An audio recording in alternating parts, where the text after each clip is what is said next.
Hello. आप बहुत अच्छे होंगे और हम केमिकल काइनेटिक्स में नेक्स्ट लेक्चर के ऊपर आते हैं। Lecture number 5। और इसके अंदर अब हम शुरू करेंगे integrated rate equation, zero order and first order. Very important है एग्जामिनेशन व्यू से, कंपटीशन व्यू से, और इसके जो एस्पेक्ट है वो भी वेरी इंटरेस्टिंग है। तो चलिए आज हम स्टार्ट करेंगे जीरो ऑर्डर रिएक्शंस, और उसके जो प्रॉब्लम्स हैं उनको भी हम डिस्कस करेंगे। तो लेक्चर नंबर 5A। तो चलिए हम शुरू करते हैं। हमारा लेक्चर है केमिकल काइनेटिक्स और इसके अंदर है 5A लेक्चर है, और इंटीग्रेटेड रेट इक्वेशन, जिसके अंदर हम पहले पढ़ेंगे जीरो ऑर्डर रिएक्शंस, और अगले लेक्चर के अंदर हम पढ़ेंगे फर्स्ट ऑर्डर रिएक्शंस।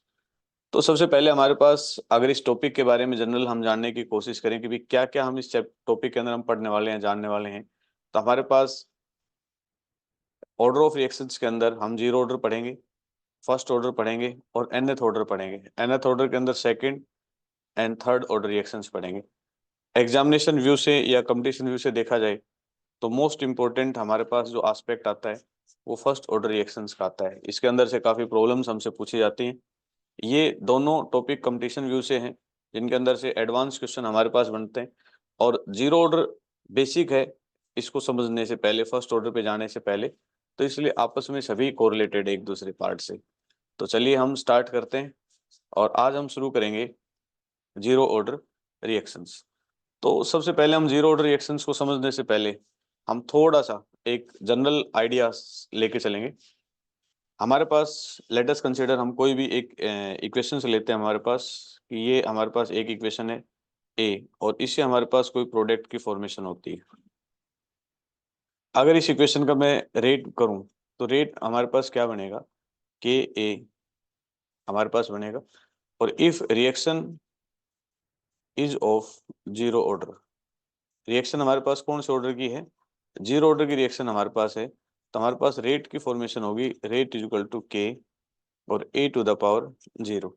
के इस तरह से लिखा जा सकता है, या फिर हम ऐसे भी लिख सकते हैं कि रेट इज इक्वल टू के। अगर इसकी कोई डेफिनेशन पूछे हमसे कि भी जीरो ऑर्डर रिएक्शंस को आप डिफाइन कैसे करोगे, तो जीरो ऑर्डर रिएक्शंस जो है उसके बारे में हम कह सकते हैं these are those reactions which are independent. ये ए नोट की वैल्यू कितनी हो जाती है, 1, तो इंडिपेंडेंट हो जाते हैं। किसके ऊपर इंडिपेंडेंट होते हैं, independent on concentration of reactant. कि रिएक्टेंट की जो कंसंट्रेशन है उसके ऊपर जो इंडिपेंडेंट हो जाए, जो डिपेंड ना करे, वही हमारे पास कौन सी ऑर्डर रिएक्शन होती है, जीरो ऑर्डर रिएक्शंस होती हैं। या हम दूसरे डेफिनेशन दे सकते हैं कि रेट ऑफ रिएक्शंस जो होती हैं, rate of reaction is equal to, किसके इक्वल हो जाए, rate constant. Rate of reaction rate constant के बराबर हो जाती है, तो ऐसी रिएक्शंस को हम क्या नाम देते हैं, जीरो ऑर्डर रिएक्शंस नाम देते हैं। तो एक जनरल डेफिनेशन हमारे पास जीरो ऑर्डर रिएक्शंस की बनती है, अगर हम जनरली इस पॉइंट को एक्सप्लेन करें तो चलिए, जो हमारे पास reactions in which rate of reactions R or remain independent on concentration of reactant are said to be zero order reactions। तो देखिए सिंपल सी डेफिनेशन है, आप साथ साथ इसके नोट्स भी बना सकते हो, लिख सकते हैं। और अभी हमने पढ़ा था कि जीरो ऑर्डर रिएक्शंस जिनके अंदर रेट ऑफ रिएक्शंस एक कांस्टेंट के बराबर हो जाता है, रेट कांस्टेंट के बराबर। जीरो ऑर्डर रिएक्शंस अनकॉमन होती हैं, but they occur under the special conditions. कुछ स्पेशल कंडीशंस होती हैं जिनके अंदर ही हमें ये रिएक्शंस मिलती हैं। और बहुत सारे एग्जांपल देखें तो जैसे खास तौर पे enzyme catalysed reactions, metal surface के ऊपर कुछ रिएक्शंस होती हैं, तो उनको हम जीरो ऑर्डर रिएक्शंस की कैटेगरी में रखते हैं। तो अपने पास कुछ एग्जांपल्स हैं जिनके ऊपर काफ़ी कॉम्पिटिटिव क्वेश्चंस आते हैं। तो अगर एक एग्जांपल फर्स्ट लें हम, hydrogen react with chlorine in presence of light, that reactions will be of the zero order reactions.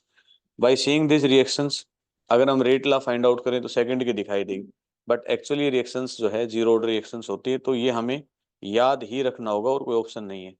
ऐसे ही अमोनिया का प्लेटिनम, देखो अभी हमने कहा था कि मेटल सरफेस के ऊपर, तो अमोनिया का डिग्रेडेशन होना हाई प्रेशर के ऊपर नाइट्रोजन एंड हाइड्रोजन में, ये जीरो ऑर्डर रिएक्शंस है।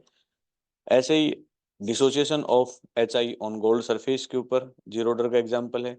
Reaction between acetone and bromine, it's a also zero order reactions. And adsorption of gases on metal surface, कुछ गैसेज होती हैं जो मेटल सरफेस के ऊपर एडजॉर्ब हो जाती हैं, जैसे प्लेटिनम है, तो प्लेटिनम के सरफेस के ऊपर हाइड्रोजन गैस आसानी से एडजॉर्ब हो जाती है। These are the common examples of zero order reactions.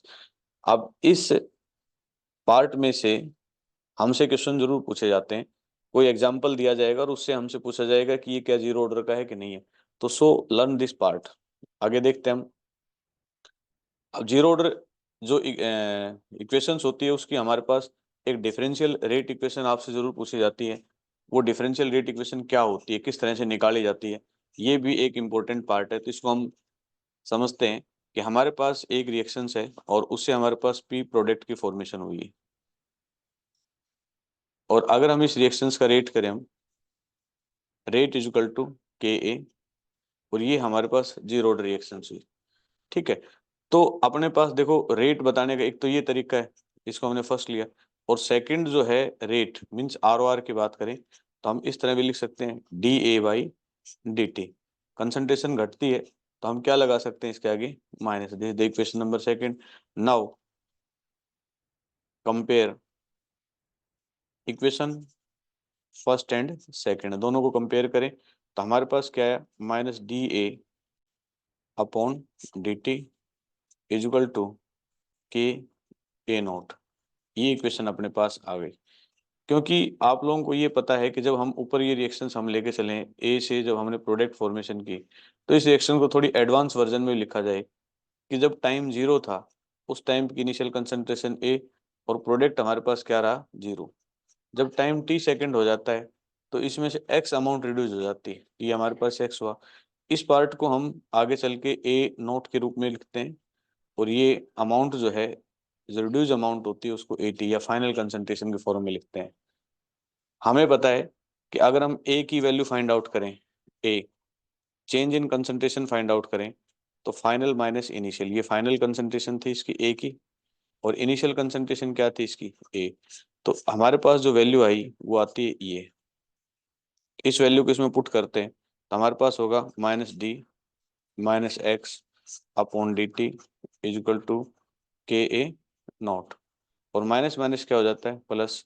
तो हम इसको क्या लिख सकते हैं, plus D X upon D T is equal to K A not. ये जो अपने पास इक्वेशन बनी है, that equation is called differential rate equation. Differential rate equation, ये जो इक्वेशन है इसको हम बोलते हैं डिफरेंशियल रेट इक्वेशन बोलते हैं। तो इस तरह से हम जीरो ऑर्डर की डिफरेंशियल रेट इक्वेशन जो है उसको हम बना सकते हैं। तो ये हमारे पास पार्ट रहेगा। चलिए, आई होप ये समझ में आ गया होगा, इसको आप नोट भी कर लीजिए। आगे हम बढ़ते हैं इसी पार्ट में। तो अभी हमने जो जाना वो डिफरेंशियल रेट इक्वेशन था, और उसके अंदर हमने दोनों रिजल्ट्स जो हैं आपसे डिस्कस किए हैं। अब इस इक्वेशन को अगर हम ग्राफ की फॉर्म में देखें तो हमने यही कंक्लूजन निकाला है कि रेट इज इक्वल टू के, और जो हमारे पास कंसंट्रेशन होती है वो इंडिपेंडेंट होती है। तो रेट कांस्टेंट हो जाता है, तो रेट कांस्टेंट हो जाएगा, तो रेट देखो यहाँ ग्राफिकल रिप्रेजेंटेशन में देखें तो रेट कांस्टेंट हो जाता है, कंसंट्रेशन पे क्या करता है, ये डिपेंड नहीं करता। तो हमारे पास कुछ इस तरह की ग्राफिकल रिप्रेजेंटेशन रहेगी। आगे हम, अगर हम इस ही इक्वेशन में हम देखें पार्ट, तो मैं थोड़ा सा आप लोगों को एक बार अगला पार्ट इसमें एक्सप्लेन कर देता हूँ। इसी के अंदर हमसे एक पार्ट पूछा जाता है रेट कांस्टेंट, ये डिफरेंशियल के बाद कैलकुलेशन ऑफ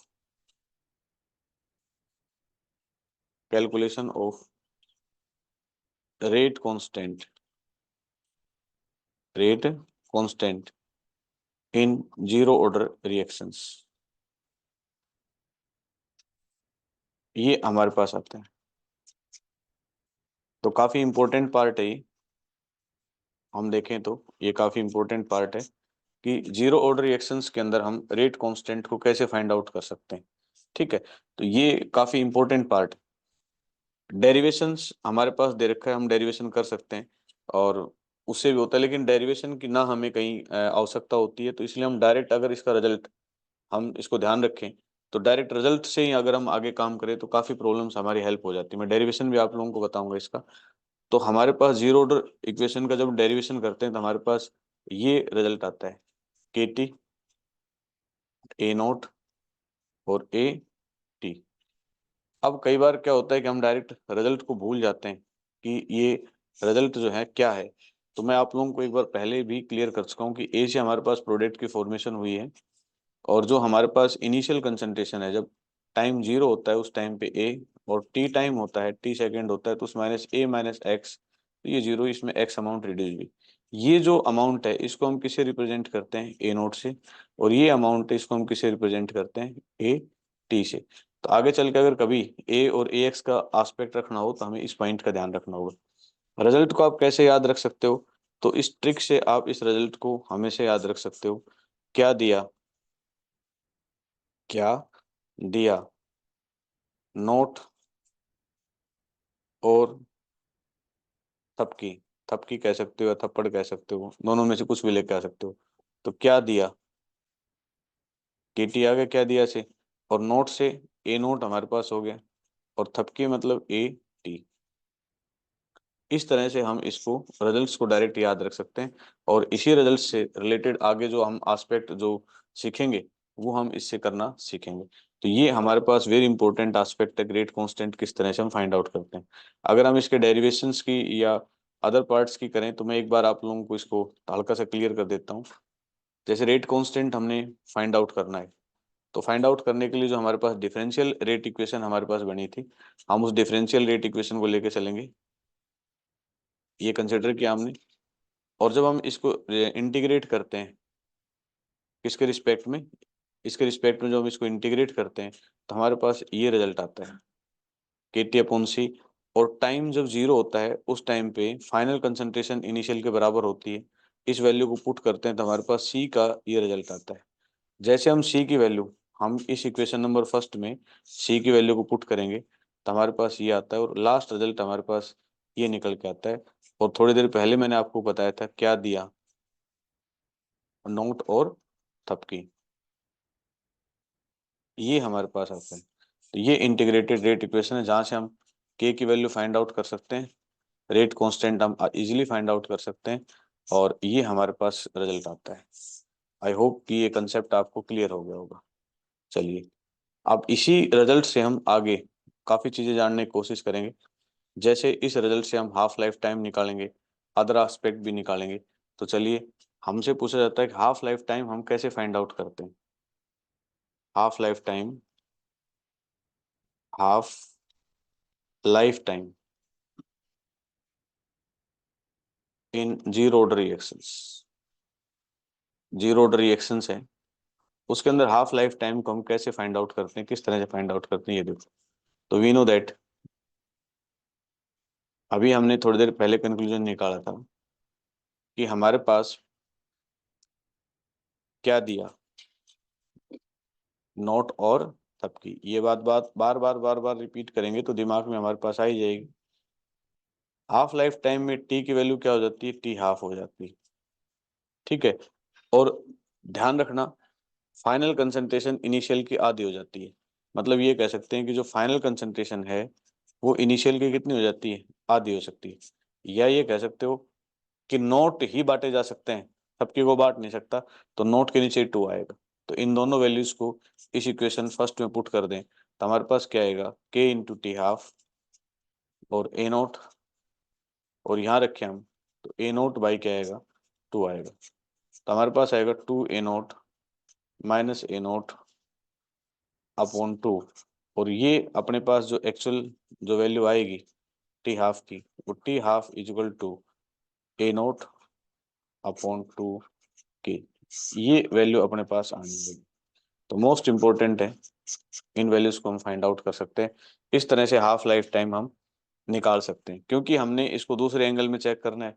तो हमें पता है कि ए नोट हमारे पास किसके बराबर होगा, ए के, और ए टी हमारे किसके बराबर होगा, ए माइनस एक्स। अगर हम ए की वैल्यू इसके अंदर पुट कर दें तो भी हम इस एंगल से लिख सकते हैं कि टी हाफ इजिकल टू हमारे पास ए अपॉन 2 के, इस फॉर्म में भी लिखा जा सकता है। ये हमारे पास टी हाफ रिजल्ट निकालने का तरीका है। हाफ लाइफ टाइम का ग्राफ है या अदर ग्राफ है वो हम सभी एक साथ करेंगे। तो इसके साथ हमारे पास कुछ और हैं, जैसे T3/4 हमसे पूछ लिया जाए, T7/8 हमसे पूछ लिया जाए।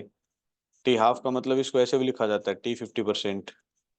अब हमें T75% पूछ लिया जाए, 83, 93, इस तरह से अलग अलग एस्पेक्ट हमसे पूछ ले जाएं तो उस कंडीशन में हम क्या फाइंड आउट करेंगे, ये हम देखते हैं इसके अंदर। तो चलिए, हमारे पास एक ट्रिकी मेथड है और उससे भी हम इस पॉइंट को हम देखते हैं। जब हम t 50% फाइंड आउट करते हैं उस टाइम पे x की वैल्यू हमारे पास क्या होती है, a/2 होती है। जब हम 3/4 फाइंड आउट करते हैं तो x की वैल्यू 3a/4 होती है। अब हम फर्स्ट केस को ही हम देखना चाहें तो हमारे पास फर्स्ट केस को देख लें, सेकंड केस को इसको देख सकते हैं हम। तो हमारे पास जो वैल्यू आती है वो आती है t equal to a0 minus a t। ये हम पढ़ते हैं, a0 की वैल्यू a ली थी हमने और इसकी वैल्यू क्या ली थी हमने, a माइनस एक्स। अब x की वैल्यू 3/4 में कितनी हो जाएगी, 75% का मतलब होता है 75/100, और जब इसको काटोगे तो 3/4 ही आता है, इसलिए इसको 3/4 लिखा जाता है। तो इनिशियल का 3/4 हो जाता है। तो यहाँ हमने रखा a और यहाँ रखा a, और x की वैल्यू क्या रख सकते हैं हम, 3a/4। तो नेट रिजल्ट हमारे पास क्या आएगा, a 4a माइनस 3a/4, और यहाँ हमारे पास आएगा a और a माइनस अपॉन 4, तो ये आएगा 3/4a, ये वैल्यू आ जाएगी। अब हमारे पास t की वैल्यू क्या रखेंगे हम, t हाफ रखेंगे। तो हमारे पास अगर हम t हाफ फाइंड आउट करना चाहते हैं तो हमारे पास आएगा 3/4a इंटू के। हम लिख सकते हैं कि अगर हम t हाफ इसका निकालेंगे तो हमारे पास आया था a/2k। अगर इसका t हाफ 3/4 निकालेंगे हम तो ये आएगा 3a/4k। और t अगर आप 7/8 निकालना चाहते हो तो ये आएगा हमारे पास 7a/8k। और अगर t 100% निकालना चाहते हो आप, 100%, तो यहाँ हमारे पास आएगा a/k। इस तरह से आप अलग अलग वैल्यूज जो हैं वो फाइंड आउट कर सकते हैं। सबसे इम्पोर्टेंट एस्पेक्ट है कि इसको हमें याद रखना है, इस वैल्यू को हम ध्यान रख लें कि 75% पे 3/4 होता है, 87.5 पे 7/8 होता है, 100 पे ये होता है। इस पॉइंट को आप नोट कर लें, ये आगे काफ़ी न्यूमेरिकल्स में हमें हेल्प करेगा। अगर हम देखें ग्राफिकल रिप्रेजेंटेशन देखें तो फर्स्ट ग्राफिकल रिप्रेजेंटेशन मुझे बताने की ज़रूरत नहीं होनी चाहिए कि हमने पढ़ा भी था कि रेट ऑफ रिएक्शन जो है हमारे पास जीरो ऑर्डर के अंदर के और a0 कंसंट्रेशन पे डिपेंड नहीं करती, तो रेट जो है वो कांस्टेंट हो जाता है, कंसंट्रेशन पे डिपेंड नहीं कर रही, और रेट क्या हो जाता है, कांस्टेंट। तो इस तरह से ग्राफिकल लाइन हमारे पास आती है। अगर हम सेकंड पार्ट में देखें हम, तो यहाँ हमारे पास जो इक्वेशन फॉलो की गई है वो स्ट्रेट लाइन इक्वेशन फॉलो की गई है, y is equal to mx plus c। अब y के अंदर हमने क्या लिया है, t हाफ लिया। m जो है वो हमारे पास स्लोप है जो कि 1/2k है। x की वैल्यू क्या है हमारे पास, a0 है, और c इंटरसेप्ट यहाँ कट लगा रहा है जो कि कितना है, 0 है। मतलब अगर इस वैल्यू को अगर पूरा देखा जाए तो ये हमारे पास जो फॉर्मूला बना है वो t half equal to a0/2k, मतलब हाफ लाइफ टाइम जो हमने जीरो ऑर्डर का निकाला था उसका ग्राफ कुछ इस तरह से बनेगा। तो जो भी फॉर्मूला है, जैसे t हाफ हम रखेंगे y की इक्विवेलेंट, m जो है वो स्लोप है, तो स्लोप क्योंकि इसके आगे प्लस लगा हुआ है तो स्लोप सीधा ऊपर की तरफ जाएगा। x एक्सिस में हमारे पास ये है और इंटरसेप्ट 0 पे है, तो ये ग्राफिकल रिप्रेजेंटेशन रहेगी। आई होप कि ये कंसेप्ट आपको क्लियर है। अगर हम इसी तरह से थर्ड ग्राफ को देखने की कोशिश करें तो उसके अंदर हमें क्या बताया गया है, इसको ध्यान से देखें आप। इस ग्राफ के अंदर हमें बताया कि y is equal to mx plus C. अब जो y की वैल्यू है वो हमें ले रखी फाइनल कंसंट्रेशन, m स्लोप नीचे की तरफ ले रखा है कि जो कि -k है, x एक्सिस के ऊपर t ले रखा है, और c इंटरसेप्ट है जो इस पॉइंट पे है, वो दिखा नहीं रखा जो कि a0 है। ये हमारे पास a0 है। तो बताइए अगर हम इस इक्वेशन को निकालें तो हमारे पास के टी इजिकल टू a0 और -80, तो ये अपने पास इक्वेशन फर्स्ट ऑर्डर की इक्वेशन, तो सॉरी जीरो ऑर्डर की रिएक्शन फॉर जीरो ऑर्डर। तो अगर हमें जीरो ऑर्डर का ग्राफ पूछे तो इस तरह से बनेगा, हाफ का पूछे तो इस तरह से बनेगा, और rate of reactions R O R के कंडीशन में पूछे तो हमारे पास जीरो ऑर्डर के अंदर ग्राफ कुछ इस तरह का बनेगा। ग्राफ के ऊपर मोस्ट इंपॉर्टेंट है, डेफिनेट क्वेश्चन एग्जाम के अंदर आता है, और अब 24 के अंदर जो पेपर हुआ है उसके अंदर भी ग्राफ में से क्वेश्चन हमसे पूछा गया है। तो इसको हम, इस कंसेप्ट को हम अच्छी तरह से समझ लें, नोट्स बना लें। अगर हम आगे बढ़ते हैं इसमें तो प्रॉब्लम्स लेके चलते हैं जो कि सीबीएसई या एनसीईआरटी में हमसे इससे रिलेटेड प्रॉब्लम्स हमसे पूछी गई हैं। ये देखिए अपने पास ये क्वेश्चन दे रखा है कि आप बताइए इंपॉर्टेंट प्रॉब्लम्स हैं ये, और इनको हम जनरली अगर हम डिस्कस करें जीरो ऑर्डर की वैसे तो मिलेगी नहीं हमें प्रॉब्लम्स, एनसीईआरटी के अंदर बहुत कम प्रॉब्लम है, लेकिन इसमें आपके सामने कुछ प्रॉब्लम्स रखी हैं जिनको आप कर सकते हो। For a reaction concentration of reactant is, ये दे रखी है हमें 0.5 वैल्यू दे रखी है और time T, then find out the initial concentration. अब इस यूनिट को देख के हम पहचान सकते हैं कि ये जीरो ऑर्डर रिएक्शंस की बात कर रहा है। तो अगर इसको हम सॉल्यूशन करें तो according to zero order reactions, according to zero order reactions, अगर हम जीरो ऑर्डर रिएक्शंस की बात करें तो जीरो ऑर्डर रिएक्शन में हमारे पास क्या आएगा, जीरो ऑर्डर रिएक्शन में हमारे पास कंसेप्ट आएगा ये K T equal to A naught minus A T आएगा। अब हमारे पास फाइनल कंसंट्रेशन कितनी हमें फाइंड आउट करने के लिए दे क्या क्या रखा है, हमें टी दे रखा है कि जो कि 30 सेकेंड है, और फाइनल कंसंट्रेशन जो कि हमें 80 दे रखा है जो अप्रोक्सीमेट 0.5 है हमें, और ए नोट हमें क्या करना है इसके अंदर से फाइंड आउट करना है। ठीक है, तो ये हमें फाइंड आउट करनी है। तो चलिए नाउ हमारे पास हुआ K T equal to A naught और माइनस क्या हो गया हमारे पास 80। ठीक है, के की वैल्यू हमें पता ही नहीं है कितनी होगी, तो सबसे पहले हम क्या करेंगे इसमें के की वैल्यू फाइंड आउट करेंगे। ठीक है, हाँ सॉरी के की वैल्यू दे रखी है, हमें के की वैल्यू पुट कर देंगे, कितने करेंगे 10⁻⁻², टाइम कितना दे रखा है हमें 30 सेकेंड, ए नोट हमें कितना दे रखा है निकालना है, और ए टी हमें कितना दे रखा है 0.5। तो हम इसकी वैल्यू ए नोट की वैल्यू हम निकाल सकते हैं, और इसको जब इस तरफ लेके जाएंगे तो ये 30 जो है ये हमारे पास इंटू 10⁻⁻² और इंटू 0.5, तो ये अप्रोक्सीमेट वैल्यू जो है वो हमारे पास 0.8 के आसपास वैल्यू हमारे पास आएगी। कैलकुलेट करके हम देखते हैं कि अपनी कितनी वैल्यू इसके अंदर आती है, और इसको हम इस तरह से हम फाइंड आउट कर सकते हैं। ये इंटरेस्टिंग एस्पेक्ट है हमारे पास, इसको हम फाइंड आउट कर सकते हैं। जब हम इसको कैलकुलेट करेंगे तो अपने पास अप्रोक्सीमेट वैल्यू कितनी आएगी 0.8 एम के आसपास वैल्यू जो है वो हमारे पास आएगी। आई होप ये कंसेप्ट आपको क्लियर हो गया होगा, इस तरह से फॉर्मूले से हम इसको निकाल सकते हैं। तो चलिए हम नेक्स्ट प्रॉब्लम पे चलते हैं, और नेक्स्ट प्रॉब्लम हमारे पास है स्क्रीन पे ये। तो एक बार फटाफट आप लगाने की कोशिश करें इसको। तो इसके दो मेथड होंगे, मैं आपको दोनों मेथड्स इसमें क्लियर कर देता हूँ। मेथड वन जिसको ट्रिक मेथड बोलते हैं, ट्रिक मेथड बोलते हैं इसको, और ट्रिक मेथड के अंदर हम जो फॉर्मूला फॉलो करते हैं यूनिटरी यूनिटरी मेथड फॉलो करते हैं, यूनिटरी मेथड हम इसके अंदर फॉलो करते हैं। तो जो कि आप लोगों ने छोटी क्लास में पढ़ा हुआ है, तो आप जो भी मेथड है वो लगा सकते हैं। कि जैसे हमसे पूछा है कि 87.5% रिएक्शन कंप्लीट इन कितने टाइम में कंप्लीट होती है, 5 मिनट में कंप्लीट हो जाती है। 1% रिएक्शन कब कंप्लीट होगी, तो 5/87.5 में। और 50% रिएक्शन कब कंप्लीट होगी, 50% होगी 5/87.5 इंटू 50%। अब इसको जब आप डिवाइड करोगे तो हमारे पास अप्रोक्सीमेट कितना आ जाएगा, हमारे पास आ जाएगा 20/7 मिनट्स का आ जाएगा।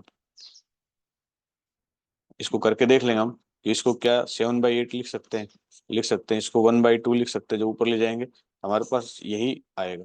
तो ये यूनिटरी मेथड है, उससे हम इसको सोल्व कर सकते हैं। और एक तरीका और है इसको, वो हमारे पास फॉर्मूला बेस्ड सिस्टम।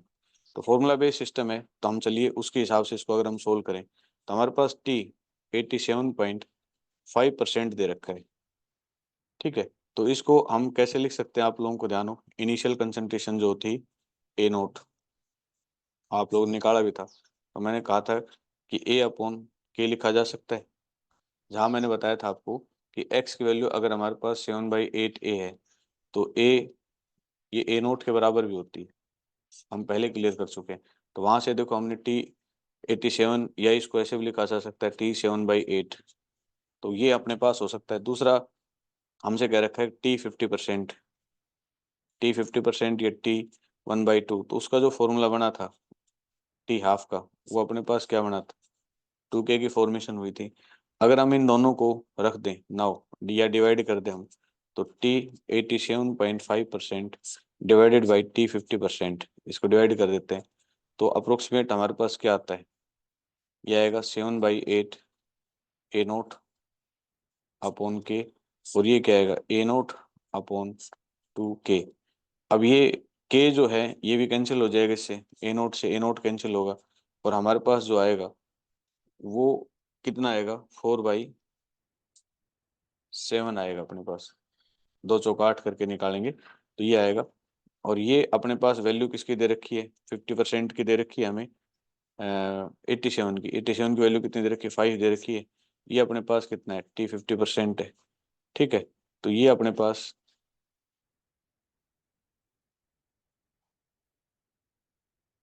ये 7 और ये दो चौकाट 7/4 आएगा अपने पास, 7/4। तो ये दे रखा है 7/4। और अगर हम 50% को उधर लेके जाएं, T 50%, तो ये हमारे पास आएगा 5 × 4/7, और ये आएगा 20/7। इतना मिनट्स आ जाएगा, हम फॉर्मूले से भी निकाल सकते हैं जो हमें दे रखा है उस हिसाब से। ठीक है, चलिए नेक्स्ट एग्जाम्पल पे चलते हैं हम, अगले क्वेश्चन पे चलते हैं नेक्स्ट। चलिए, काफी इंपॉर्टेंट क्वेश्चन है, दोनों मेथड से फाइंड आउट किया जा सकता है, ट्रिक मेथड से भी और फॉर्मूले से भी। तो अपने पास दे क्या क्या रखा है, अपने पास देखो क्वेश्चन को ध्यान से पढ़ोगे तो इनिशियल वैल्यू दे रखी है हमें, A0 वैल्यू दे रखी है जो कि कितनी है, 0.01 M दे रखी है। उसके बाद फाइनल की जो वैल्यू है वो दे रखी है, कितनी दे रखी है, 0.008 M दे रखी है। ठीक है, और हमें टाइम दे रखा है इसके अंदर, कितना दे रखा है, 10 सेकेंड दे रखा है। ठीक है, तो हमें फाइंड आउट करना है T 50% और T 100%। चलिए, अगर हम T 50% फाइंड आउट करना चाहते हैं तो पहले हम एक निकाल लेते हैं, T 50%।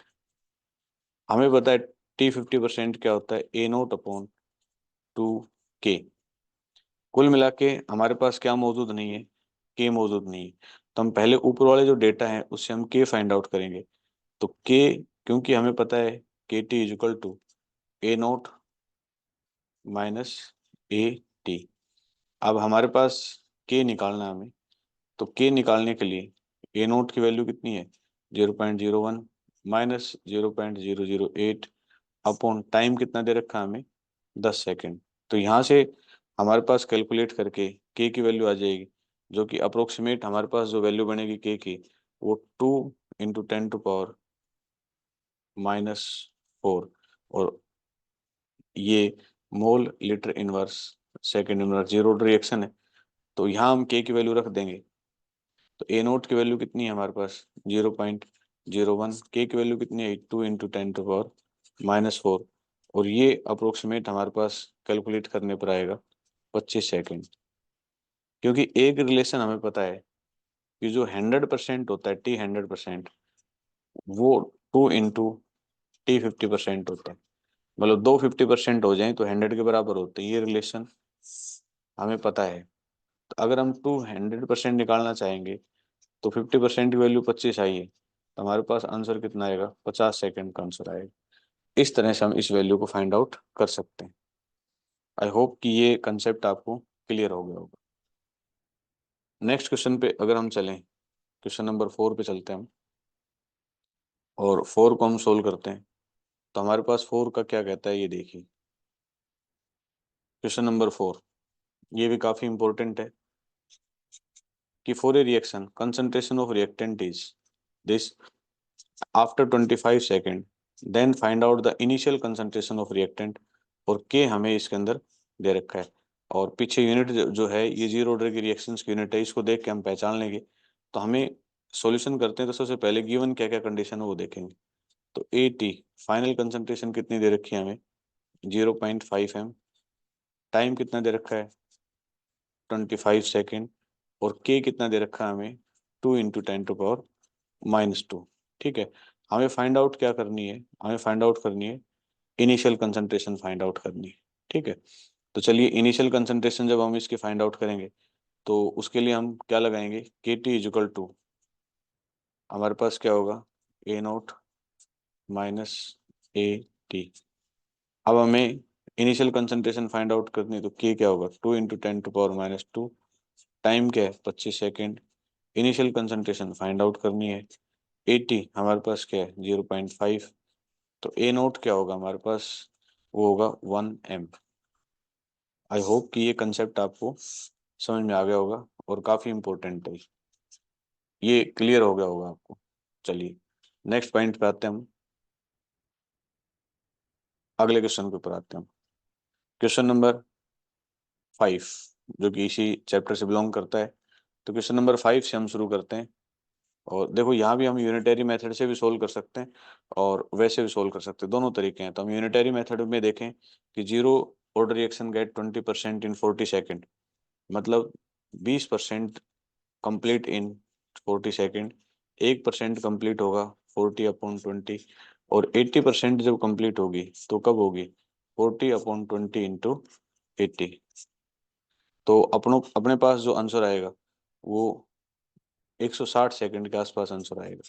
जनरल अगर हम निकालेंगे तो उससे हमारे पास क्या आएगा, 160 सेकंड आएगा। ठीक है, लेकिन अगर हम इसको फॉर्मूला बेस निकालना चाहें तो हमारे पास आंसर क्या आएगा, तो फॉर्मूला बेस हमें जो दे रखा है उसी हिसाब से हम इसको निकालेंगे। तो हमें कंसिडरेशंस कर लेते हैं। लेट अस कंसिडर कंसिडर जो इनिशियल कंसंट्रेशन है ए नोट, उसको हम 100 ले लेते हैं। ठीक है, और टाइम हमें कितना दे रखा है, 40 सेकंड हमें दे ही रखा है। किस कंडीशन में दे रखा है, 20% वाले रिएक्शन में दे रखा है। तो चलिए हम सबसे पहले 20% के लिए आते हैं, 40-20%।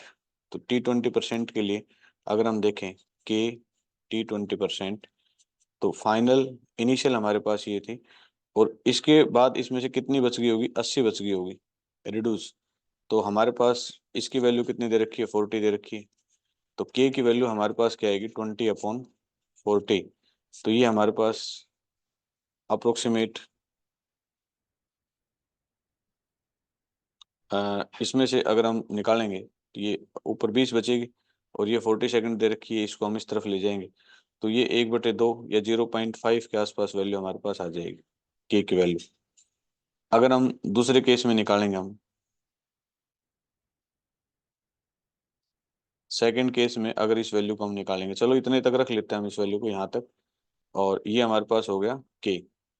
अगर हम के दूसरे केस में निकालते हैं, के T 80%, और यहाँ हमारे पास 100 - 20 हो जाएगा क्योंकि 80% 20 है, तो यहाँ 80 बचेगा अपने पास। और के अगर हमें फाइंड आउट करना है तो 0.5 × 2 80% आता है।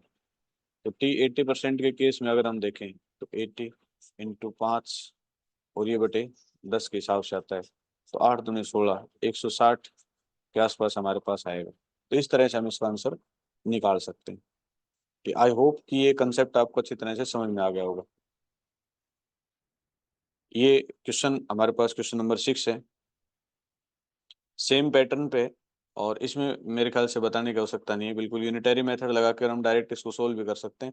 फॉर्मूले से कर सकते हैं कि 75% हमारे पास कितने टाइम में पूरा होता है, 5 मिनट के अंदर होता है। एक कितने में होगा, 5/75, और 50 किस में होगा, 5/75 × 50। एक बात जो सबसे इम्पोर्टेंट है वो हमें ध्यान रखनी होगी इसके अंदर कि हमें 3.33 मिनट हमारे पास आंसर आएगा।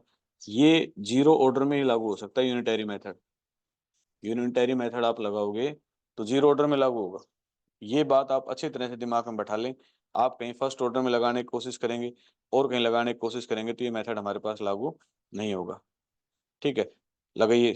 नेक्स्ट क्वेश्चन है, क्वेश्चन नंबर लास्ट क्वेश्चन है, और इसको हम लगाएंगे तो what will be the remaining concentration of reactant A at T 7/8। Remaining concentration हमसे पूछ रहा है कितनी बचेगी उसकी। तो हमारे पास जो रिमेनिंग कंसंट्रेशन का मतलब है कि 80 के बारे में पूछ रहा है, और इनिशियल कंसंट्रेशन हमें ए नोट जो क्या दे रखी है हमें, ए नोट वैल्यू दे रखी है, ठीक है। तो x इसकी रिड्यूस अमाउंट कितनी रही होगी, तो 7/8 ए नोट ये रही होगी। तो रिमेनिंग कंसंट्रेशन हम कैसे निकालेंगे, रिमेनिंग कंसंट्रेशन अगर हम इसकी निकालना चाहें तो 80 हमारे पास क्या होता है, ए माइनस एक्स होता है। ए की जगह हमने क्या रख दिया, ए नोट, एक्स की जगह क्या होगा 7/8 ए नोट, और हमारे पास जो वैल्यू आएगी वो ए नोट बाई 8 आएगी। तो ये हमारे पास रिमेनिंग कंसंट्रेशन है। आज हमने लेक्चर नंबर 5 में जीरो ऑर्डर रिएक्शंस के जो एस्पेक्ट थे उसको जानने की कोशिश की, उससे रिलेटेड हमने प्रॉब्लम की। आई होप कि आपको समझ में आया होगा, और जल्दी आपके लिए नई अपडेशंस हम लेके आने वाले हैं। आपको कैरियर, वीकली कैरियर क्लासेस मिलेंगे कि +2 के बाद आपके पास क्या क्या ऑप्शंस हैं, कहाँ कहाँ आप जा सकते हैं, कौन कौन से फॉर्म निकलेंगे। ये बात जल्द ही आपकी वीकली कैरियर क्लास के बारे में चैनल पे अपडेट कर दी जाएगी। तो चैनल को लाइक और सब्सक्राइब करना न भूलें। थैंक यू, धन्यवाद।